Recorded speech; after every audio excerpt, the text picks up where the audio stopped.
What's going on, YouTube? Welcome back to another video. Today we are previewing the Sun Belt Conference. This is video 6, 7, somewhere in there. We've got a lot of support on the first couple of conference previews. The views might not have been there, but the interactions have been, and that's what we're here for, is to get to know you guys and become friends, essentially.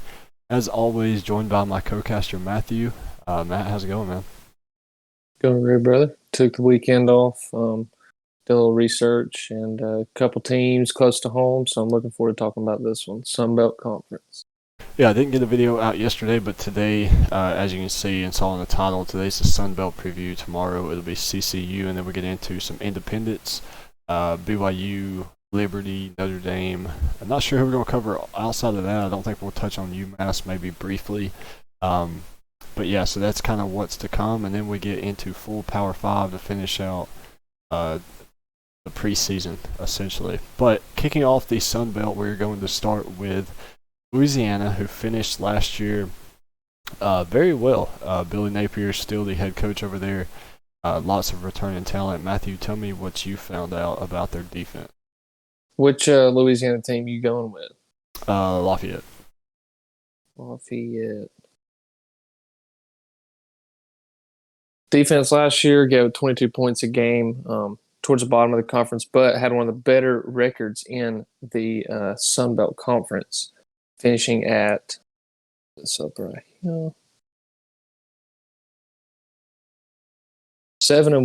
10-1 overall, 7-1 in the conference. But not the best team in the conference, but the best team in their division.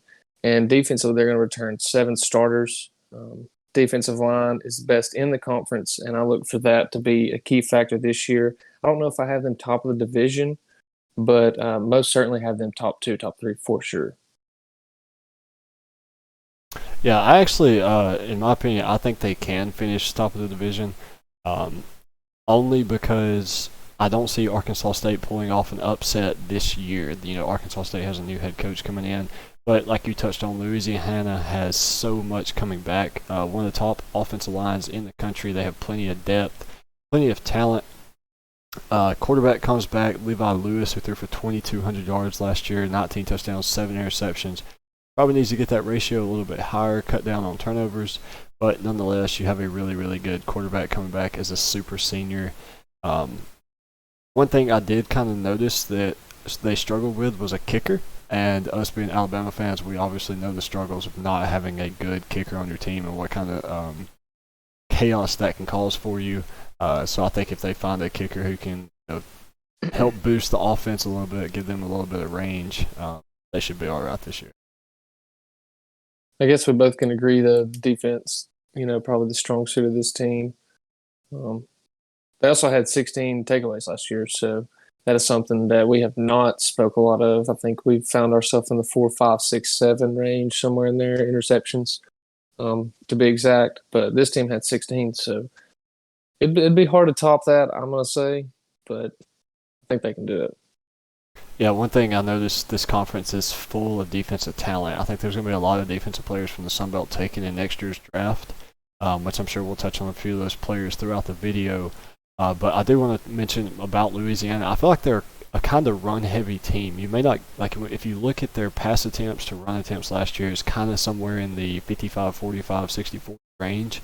But when you look at how well they ran the ball, last year they had 2 running backs with over 130 carries each, and then they had 4 rushers that had over 300 yards each. I can't remember exactly how many yards their top rushers had.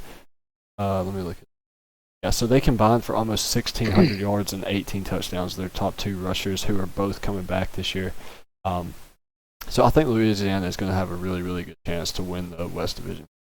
Yeah, got to get better at defending the run. As funny as it is that you say that they're a run-heavy team on the offensive side of the ball, defensively, that is where they struggle the most, is stopping the run. Yeah, but I definitely think if, maybe that practice comes in. They go ones-on-ones, nothing but inside for a little bit. Maybe that'll help and push them over the edge in 2021. Moving on to Arkansas State, brand new head coach straight from the University of Tennessee and the Nick Saban rehabilitation program. Butch Jones takes over a pretty decent Arkansas State squad.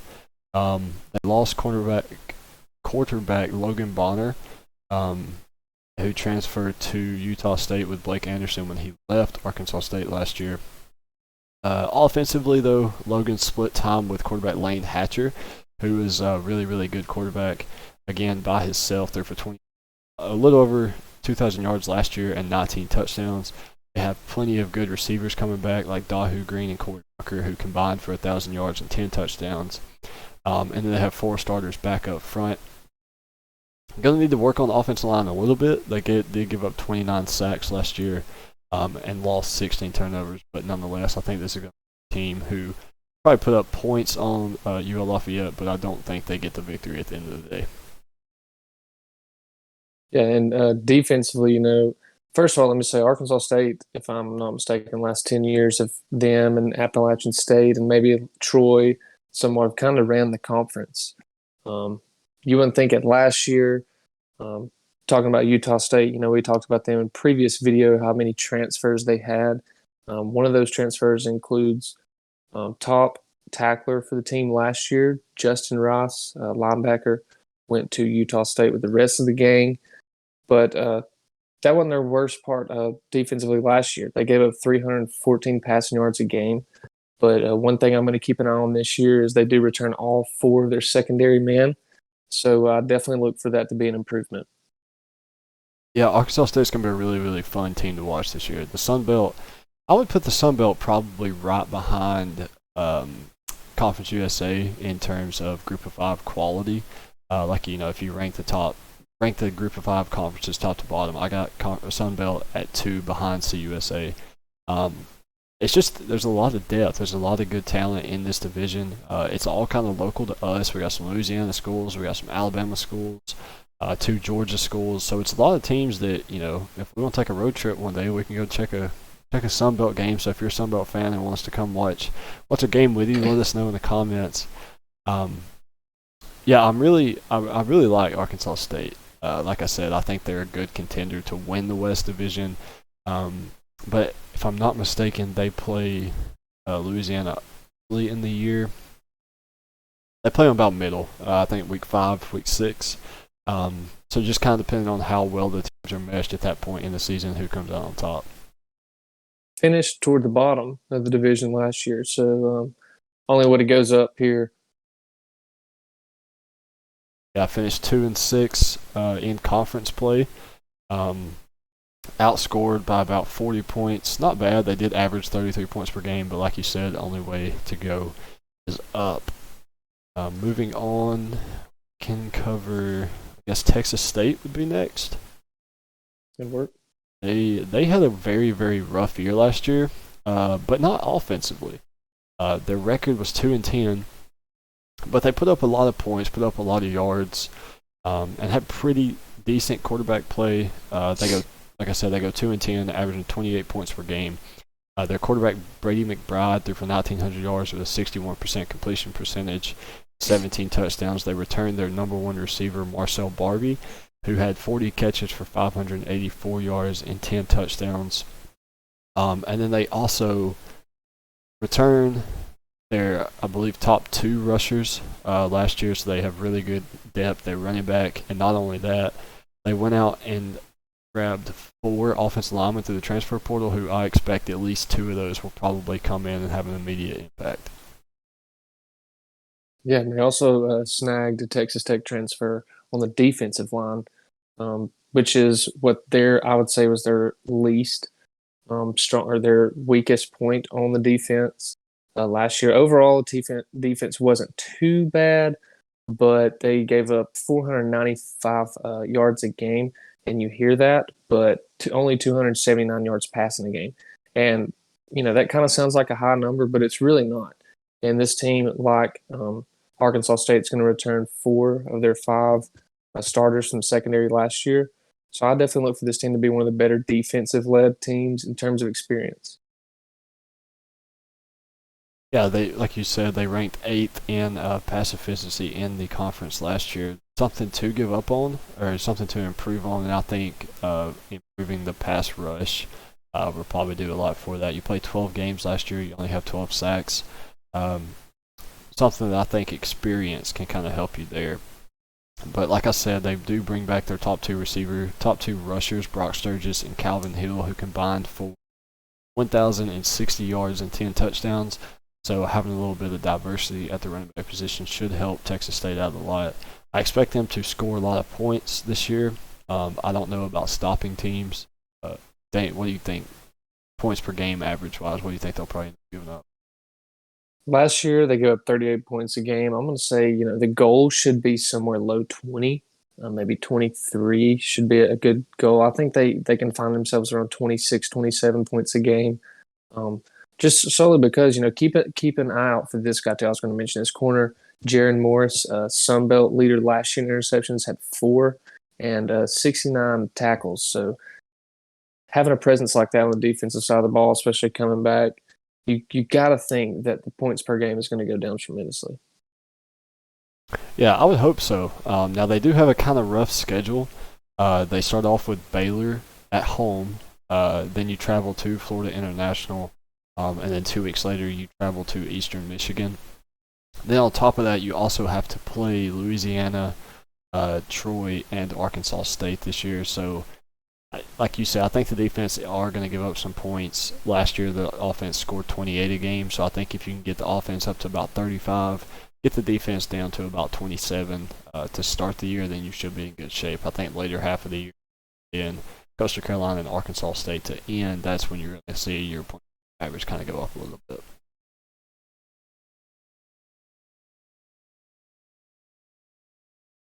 So we only got about 2 more teams left in the division. Hit Louisiana Monroe real quick. That'll. Let's start off with their defense. Defensively, very poorly in terms of statistics. Zach Alley, defensive coordinator, this past year gave up 465 yards a game and 42 points per game. That's not good at all. We just talked about Texas State giving up 38. Well, here we are in the 40s. Definitely a conference that puts up points, but giving up that many on average is something you got to improve on. If you ask me, and I think if you ask anybody, they will agree. Let's see. Defensive line, second to last in the conference in terms of rushing, giving up rush yards per game. Definitely need work up front, but on the bright side, they returned 2 starters. So it definitely starts up front. I think if you're going to give up over 200 rush yards a game, something's got to be said about your front 7, and I think that has to be the main focus. Yeah, absolutely. And you mentioned how many points they gave up last year. They only scored 16 points per game. They were outscored 463. I don't think that's going to be the case this year. They brought in Terry Bowden, who's the former head coach at Akron. They also bring in Rich Rodriguez, who kind of got famous for Pat White, Steve Slayton, the West Virginia era back in 2008, I think, somewhere in there. Right before he went to Michigan and Arizona. So I think they bring in a lot of coaches that are going to give a jump in the offense just schematically. I think the way you look at Rich Rod and the way he runs his offenses, he's bringing his son in through a transfer. I think ULM is going to score a lot of points, but I think they're going to take a lot of L's too. I definitely think they finished last in the conference. And starting off, look at their schedule. They play Kentucky week 1, Jackson State week 2, Troy week 3, Coastal Carolina week 4. They have Liberty in the non-conference and LSU in the non-conference. So this is a brutal year for Louisiana Monroe. Terry Bowden's going to have his work come out for him to turn this program around. But like I said, I think they score a lot of points. They brought in 7 transfers. There's 1 quarterback and 6 tight ends / receivers. So I think the offense is definitely going to boost this year and up that 16 points per game, but I still think they get blown out a lot. Yeah, and playing those teams too. This team played with 4 freshmen on defense last year. At some points, they played with 6 or 7. So definitely a young team, definitely a team that I don't see having too successful of a year. I don't think they get 500, But at the same time, you play teams like that your sophomore season, you stay healthy. Junior season's looking mighty beautiful. Yeah, and something I forgot to mention, but while we're on Louisiana schools, did you know that Louisiana Lafayette plays Texas? One. Yep. When I was researching them, I was kind of looking at it, and they're in a really, really good position. I don't think I touched on their schedule a minute ago. They play Texas week 1 at Texas. Then they play Liberty and Nicole State and Ohio as their non-conference. If they run the table and go undefeated in the Sun Belt, pick up a win, they would play Coastal Carolina in the championship. So you'd have a win over, I'm assuming, top 25 ranked Coastal, a win over top 25 ranked Texas, and a win over probably top 25 ranked, with 2 of those being road wins and 1 neutral site, I think, with Coastal. You could find Louisiana, dare you say, college football playoff. You would need a lot to happen. Texas would probably have to lose the Big 12 championship. Liberty would have to go 1 loss. Like I said, you would need a lot to happen, but I definitely think you see Louisiana in the New Year's 6 Bowl.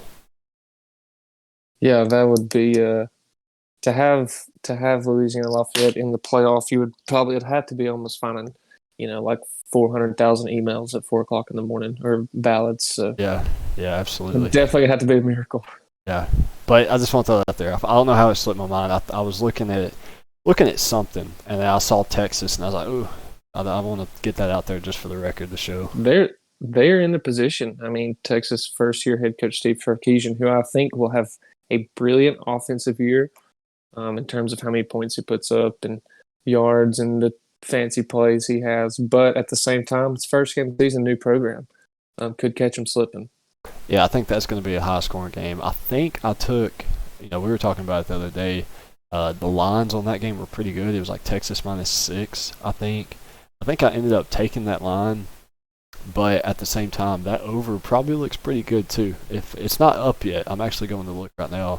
But that over may be something we want to keep an eye on as well.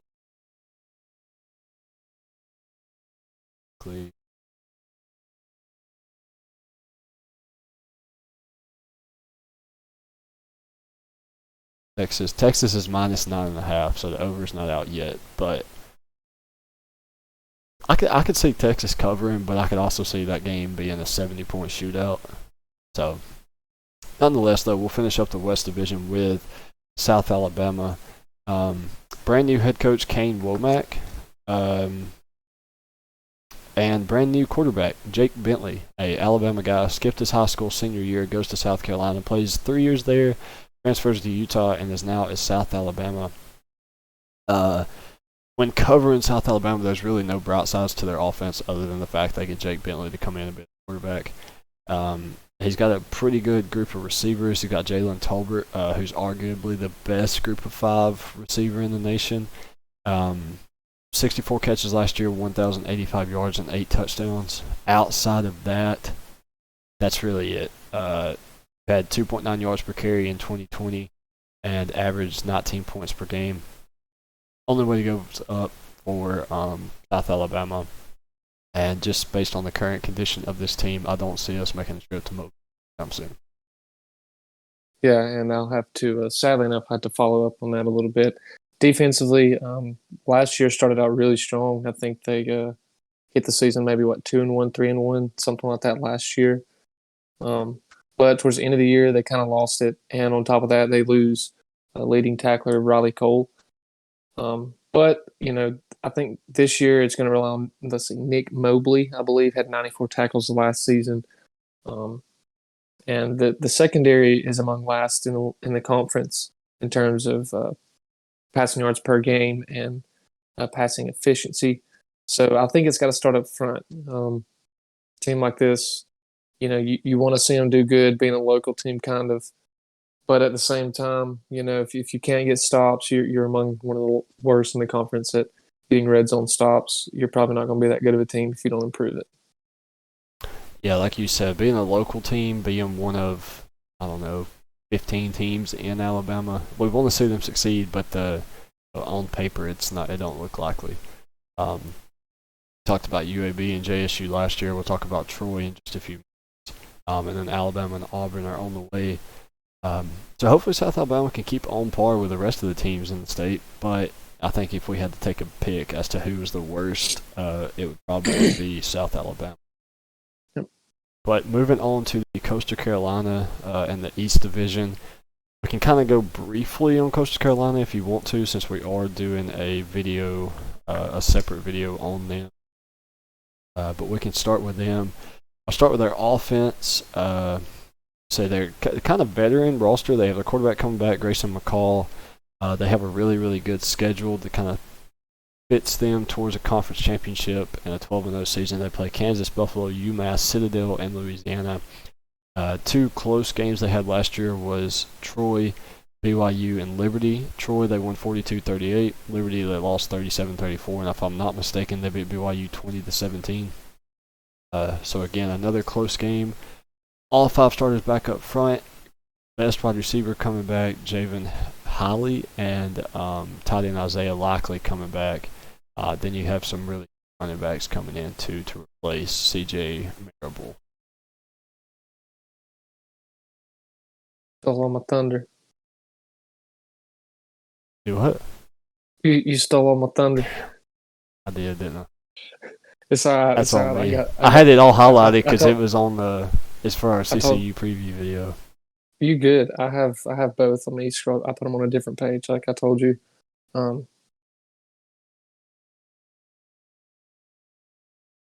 Yeah. So what I had put down was, last year's no joke. The offense was definitely the spotlight of the team, so to say. But in terms of their defense, man, that they have almost everybody coming back.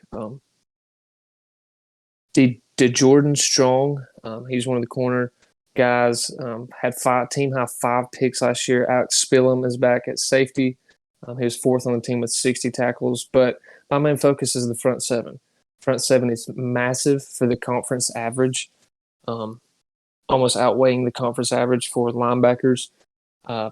37 pounds across the board. On average as a team, 230 pounds, 195 pounds, 227 pounds. So a lot of meat on your front 7, and that's one thing I think will make them have another year, a repeat year, kind of what they had last year.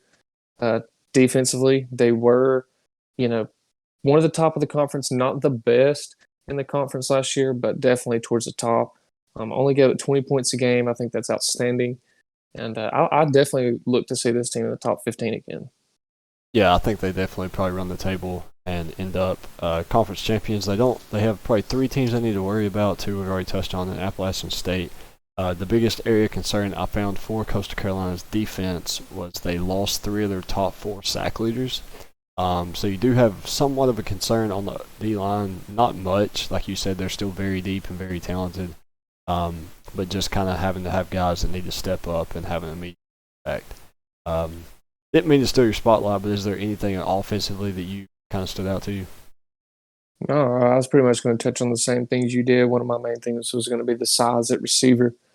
3 guys over 6'1", and they returned, let's see, five receivers that had more than 6 catches last year. So I think that was going to be phenomenal for them. And Grayson McCall, I think, is probably one of the best, if not the best, conference quarterback. And the dude is young. Dude's a sophomore. Yeah. Became a superstar last year. And, if you're watching Coastal Carolina, especially at home, you're not going to miss it on the TV. Right. Yeah, absolutely. And like we said a minute ago, we will be doing a Coastal Carolina video that you guys will see tomorrow. We're actually going to record it right after this, which is why I had all these notes wrote down and kind of why I didn't really realize which was which. But I'm prepared. Exactly. So nonetheless, Appalachian State, like I mentioned a minute ago, probably the favorite to upset Coastal Carolina and take the East. Reason being, they've won 9 games since every season since 2015. They've also been a contender for the Sun Belt title almost every year as well. They play Coastal Carolina in the middle of October at home. I think last year they played on a Thursday night, so it got some pretty good national spotlight. And I'm expecting the same this year. I'll let you go with their offense first, and then I'll pick up with their. Offensively, I love when I get to talk like this, so I'm going to get to say this yet again for this team, Appalachian State, which let me say who was one of my favorite teams to watch last year, and this is the reason why, and I think it's going to be a repeat. Um, Returning three guys up front, sixth in the nation in rushing yards per game with 265. Um, I love this team. Anybody that's ever watched Appalachian State in the last 10, 15 years, they're going to run the football, and they're going to run the football every game. And if you can stop the run, you're probably going to beat them.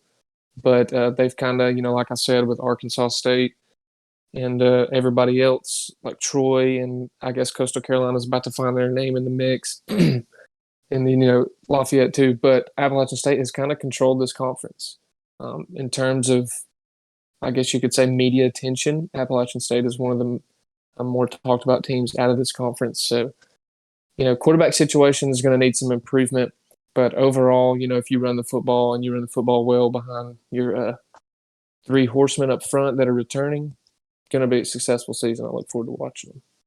Yeah, not only that, you also get transfer from Clemson and Duke, Chase Bryce, coming in to play quarterback, and he's coming in to the number one receiving corps collectively in the Sun Belt. Defensively, though, they do have Demetrius Taylor coming back up front, defensive end, probably the horseman of this defense, the leader, the go-getter. 6 sacks last year, 13 tackles for loss. They have really, really good linebackers coming back, DeMarco Jackson and Trey Cobb. Leader in tacklers, Trey Cobb had 91 tackles, 10 tackles for loss. DeMarco Jackson, 87 tackles, 7 tackles for loss. And then in the secondary, they have Sean Jolly coming back, who had 5 pass deflections last year. I think he only had one interception, but nonetheless, they have a really good secondary who's going to have they're going to play a big part on how well that defense does this year. They have 3 DBs coming in as transfers. The only thing I found that they're going to have to work on is replacing their corner from last year, Shamar Jean Charles, and limit their plays of 40-plus yards. They had 15 last season. Other than that, this team is pretty much flawless and in a really good position to beat CCU at home. Yeah, and, like you said, the receivers coming back, I forgot to touch on that. That's actually, I think, probably going to be the best complement to this running game. And, I forgot Chase Bryce was at Clemson, didn't he? He was at Duke last year, was it? Yeah, played at Duke last year. Yeah, so, I forgot about that. A lot of experience, great. I'm sure he's got to experience some great in-practice competition over his last 2-3 years. But the 3 seniors that are going to lead this receiving group last year combined for 88 catches, almost 1,200 yards, and 6 touchdowns. And you already got top 10 rushing game, rushing offense in the nation. I look for App State to, if not win the conference, definitely find themselves in the 1 or 2 spot. Yeah. They're probably, if they were in the other division, I'd probably have them winning that one. I think top 3 in the conference collectively are CCU, Louisiana, App State. It would not surprise me if they kind of play the 1-1 against each other, kind of how Texas Tech, Oklahoma, and Texas did. I'm pulling up their schedule right now to see if they play. They do play Louisiana, and then of course they do play Coastal Carolina. I think I said Louisiana wouldn't play Coastal Carolina until the championship, so it does kind of set up where they could all go 1-1 against each other, and kind of just tells you how good the top 3 or 4 teams in this conference really is. Anything else on App State before we move to Georgia State? Roll on to Georgia State. All right, I'll start with their defense. Last year gave up 32 points per game. Not great, but they do come back with 9 starters this year, led by safety Ontavious Lane, who had 55 tackles. They have really, really good. They're really talented coming back this year. They have Hardrick Willis, who had 6 sacks and 7 tackles for loss. Linebacker Blake Carroll, who had 4.5 tackles for loss last year, and then cornerback Wavian White. I think if you see this, I'm sorry if I botched your name. Chances are I did, but he had 50 tackles last year as well. Led the Sun Belt in sacks with 35, and second in the conference in third down defense. And again, when you're that high defensively last year in the 2 categories that probably matter most, that's your pass rush and then third down, getting off the field. and you have 9 of those 11 guys coming back, I would expect Georgia State's defense to probably carry this team this year to an above 500 season. Yeah, I agree with you. I think 500 is pretty fair to put on them. Quarterback Cornelius Brown last year didn't necessarily get all this attention, that was surrounding him definitely before he came to Georgia State. But on the bright side, the dude is huge. He's like 6'4", 6'5", over 200 pounds. He's mobile. He can run. He can do it all. He's a very good downfield passer, completing 68% on passes of 15 or more yards. I think that is really good. And but on the bright side, he has his leading rusher back, Destin Coates, 797 yards last year, 7 touchdowns. And along with that, you got your top three receivers coming back for this year. So you say the defense carry him, and I do agree. But I think the offense has the potential to be really good and definitely improve on what they had last year, especially with the experience. Yeah, I think so too. Sean Elliott's done a really good job of getting this team and offense just overall better as a whole the last few years. They've won a bowl game, they've made a bowl game 3 of the last 4 years. And looking at their defense this year and comparing that to their schedule, we're going to have a really, really good chance to see just how good this defense is. You're playing arguably one of the best rushing teams in the country in Army week number 1. Don't look at stats, just look at how they run the football. North Carolina week 2 on the road. Charlotte week 3, and then Auburn week 4. And you're going to figure out a lot about your team in the first 4 weeks of the season. And then by the time you get to the later half of your schedule, when you're playing at Louisiana and at Coastal Carolina back-to-back before you get Arkansas State at home, you're going to get the big Power 5 schools first. You're going to learn a lot. You're going to learn what you need to fix very quickly. And then by the time you get those conference games later in the season, you're going to be ready. Yeah, and definitely agree with that. And saving the best news for last, Georgia Southern, the team with my stat of the Sunbelt Conference, returning all 5 offensive linemen. I think that's going to be huge, especially with an offense that's already full of decent talent and experience. So returning all 5 offensive linemen, it's always a plus. Always a plus. How it fares out, don't know, but they have the experience, and I look for it to be something that gets them above 500. Yeah, I'd have to agree with you there. And a team on their heels, a team that I think you're excited to talk about for their rushing attack that they have, will be another Alabama team. We have a lot of those down here. Didn't already know that, not you. I think Troy's kind of on the heels of Georgia State. This game is probably going to be a coin flip whenever they match up the last week of the year in Atlanta.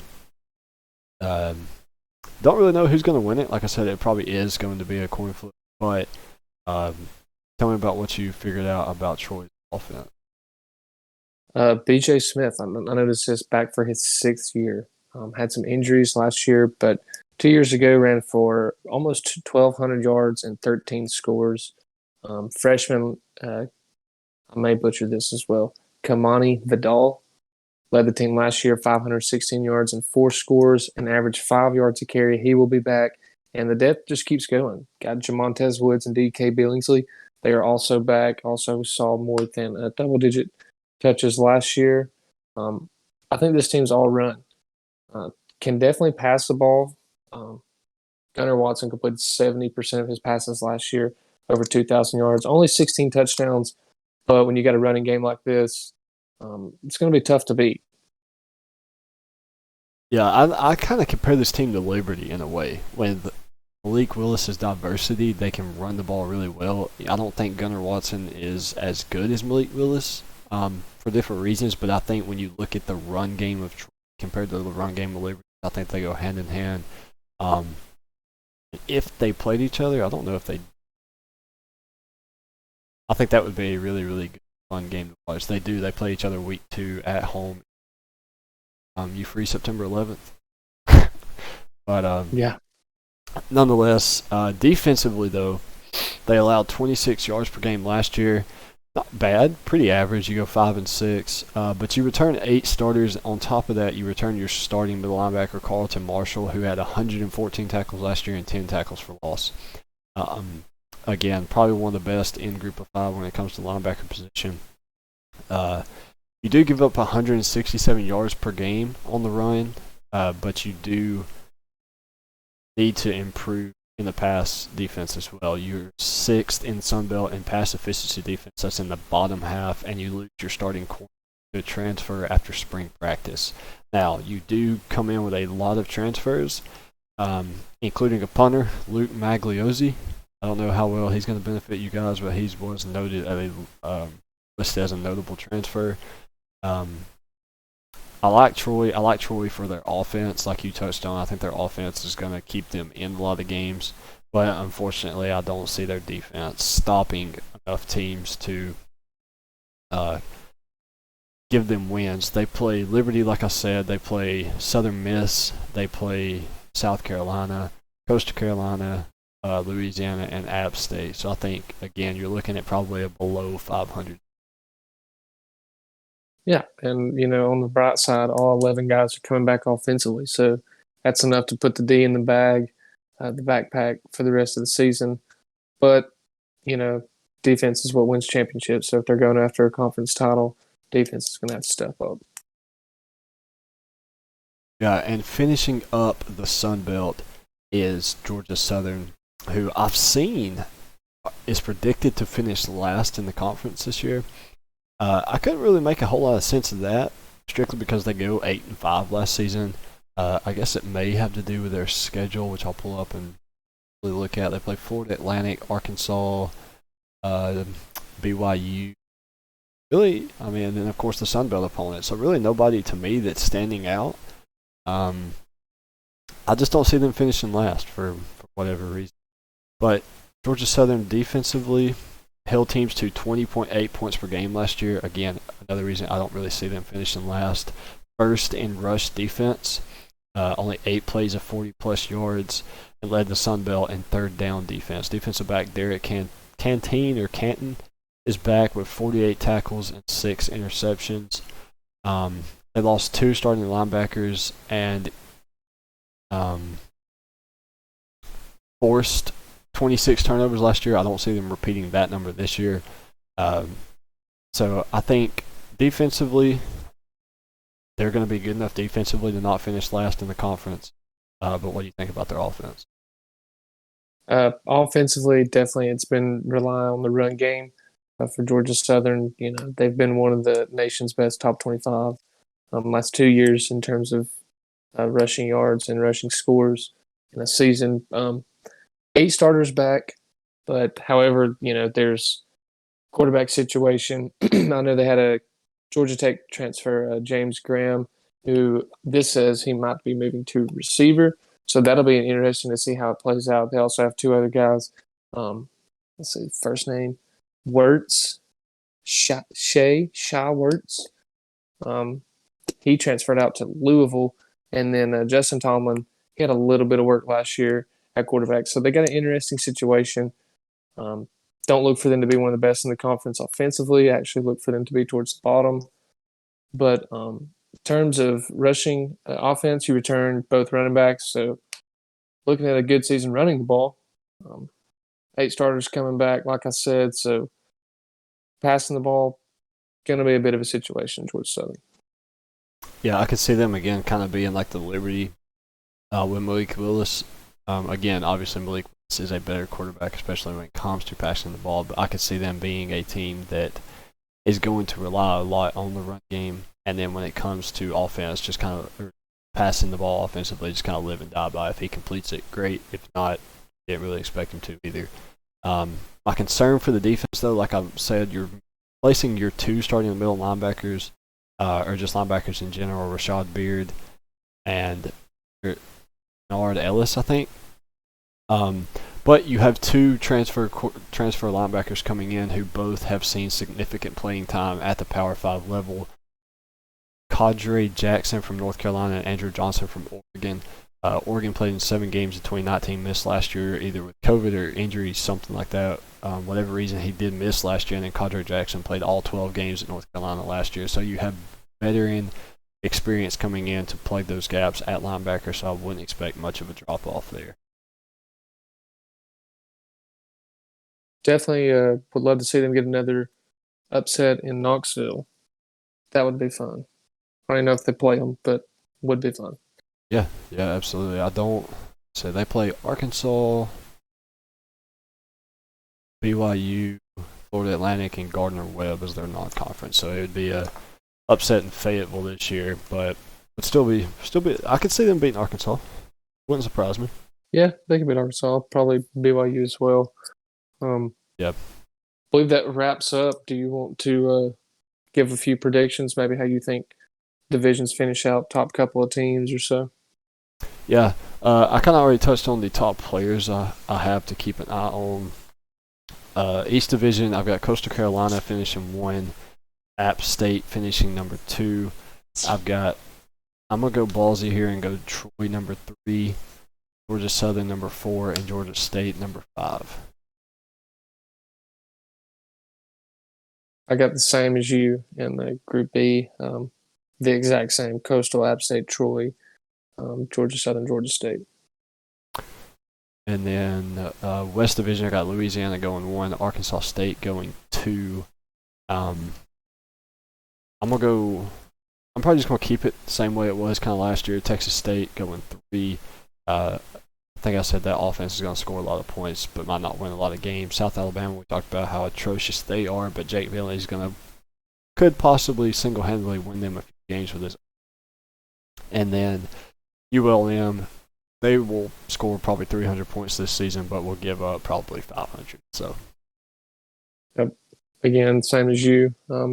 I think Troy is going to be my dark horse team in the Group B, but in Group B, I believe Coastal Carolina, App State, 2 to run the table. It's theirs to lose, and just like in the other division, it'll be Arkansas State, Louisiana Lafayette. Yeah, I think it's a pretty balanced group as far as the top 2 or 3 in each division, and the bottom 2 kind of know who's going to fit where. Any last comments, predictions, anything? Maybe a dark horse to come up and win the Sun Belt?